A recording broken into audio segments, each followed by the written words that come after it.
नमस्कार दोस्तों। टोंक के देवली में पिछले कई दिनों से चल रहा था धरना आखिरकार समाप्त हो गया है। मृतक लाइनमैन धनराज बैरवा के परिजनों और प्रशासन के बीच लंबी वार्ता के बाद सहमति बन गई है। प्रशासन की ओर से मृतक परिवार को 17 लाख रुपए की आर्थिक सहायता और एक आश्रित को संविदा नौकरी देने पर सहमति बनी है, जिसके बाद धरना स्थल पर मौजूद लोगों ने आंदोलन खत्म करने की घोषणा कर दी है।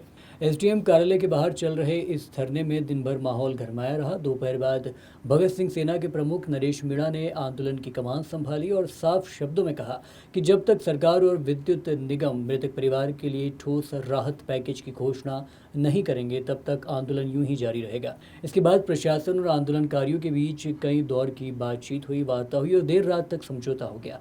धरना समाप्त होने के दौरान Deoli SDM Ruby Ansar, Niwai CO Ravi Sharma, Deoli CO Hemraj, विद्युत विभाग के अधिकारी, कर्मचारी, पूर्व विधायक कमल बैरवा और विभिन्न सामाजिक संगठनों के प्रतिनिधि मौजूद रहे।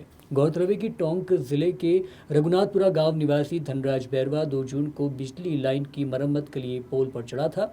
आरोप है कि लाइनमैन जय शेखर के कहने पर काम कर रहा था। तीसरे पोल पर मरम्मत के दौरान उसे 11 केवी लाइन का जोरदार करंट लग गया। गंभीर रूप से झुलसने के बाद उसकी जान बचाने के लिए दोनों हाथ काटने पड़े, लेकिन जिंदगी की जंग लड़ते हुए 14 जून को जयपुर में उपचार के दौरान उसकी मौत हो गई। धनराज अपने परिवार का इकलौता कमाने वाला सदस्य था। इसके पीछे बूढ़े माँ बाप और पत्नी और 3 छोटे बच्चे मौजूद थे। हादसे के बाद पूरे क्षेत्र में आक्रोश फैल गया था और अम्बेडकर मंच सहित कई सामाजिक संगठन लगातार मुआवजे और सरकारी नौकरी की मांग को लेकर आंदोलन कर रहे थे। मामले में विद्युत विभाग ने लापरवाही मानते हुए संबंधित लाइनमैन को पहले ही निलंबित कर दिया था।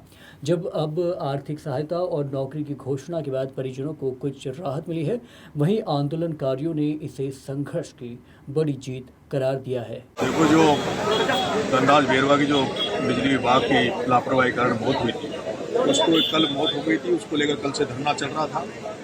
हमारे मुकेश जी, जिला सरपंच संघ, पाँचों जी, एसटी, एससी और सारे सर्व समाज ने यहाँ धरना दे रखा था और आज उसको लगभग 40 घंटे हो गए। लास्ट एसएमएस में है।